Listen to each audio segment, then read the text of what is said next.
All right, continuing on with our 38 special testing. Again, I'm using the 3-inch Taurus Model 605. It's a 357 Magnum, but again, we are testing 38 special with it. 3-inch barrel, so it's compact. As I've stated in prior videos, this is roughly the same size as a Glock 19 in length, width, height, and weight.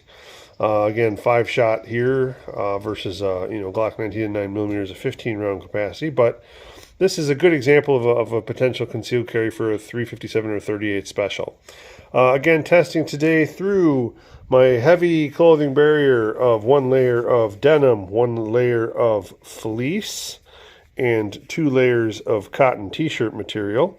So it's a 4-layer heavy clothing test, not a full denim 4-layer of denim test. So just clarify on that. I find that this is probably more realistic to a real world scenario than 4 layers of denim. Today we're testing the Federal. This is the Federal Train and Protect. This is what they call a versatile hollow point, which is really just a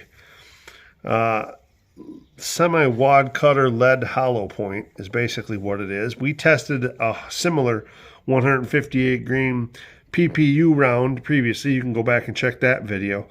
But this is Federal's version. And again, it's basically just a lead semi-wad cutter hollow point. 158 grain is, it's normal, but it's also heavy for weight. A lot of these 38 specials will be 125 grain, so 158 grain is usually pretty heavy to get these things moving quick.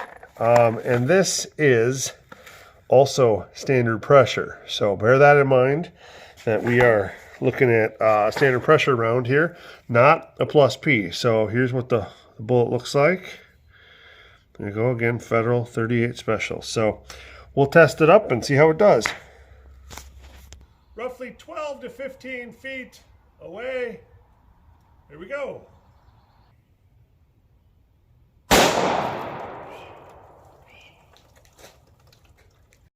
All right, not a great result, but not a surprise. We hit here, went all the way through the first block, entered the second block right there, all the way through the second block, exited right here, hit my water jug here, high, well, that's just where the placement of the water jug is, went through the water jug here, hit my fabric barrier, knocking that over.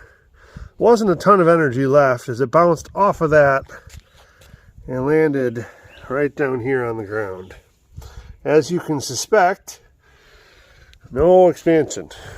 So that one went straight through with, well, I guess maybe a minor amount of expansion. It didn't get, the hollow point did not get any bigger than the base of the round, the 3.57 inches of the base of the round. So I guess minor expansion, but nothing over more than just the size of the core. So again, with the heavy weight and the slow speed being standard pressure, not really surprising. This will be another one where maybe I'll bring it back and throw it in with the other rounds that we need to test with the 6-inch barrel to see if that'll give it enough velocity where it can expand. But again, these Federal Train and Protect rounds, I'm not impressed with any caliber of these. Back from the range with the 38 special Federal Train and Protect.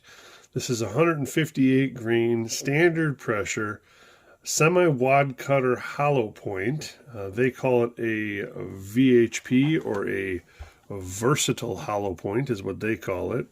The Federal Train and Protect series, if you're not familiar, is a box of basically I would term it a mid-range ammo by Federal that allows the user to both train and carry the same ammo in theory, so that whatever you're practicing with is the same ammo you can load and use for self-defense, hence the Train and Protect.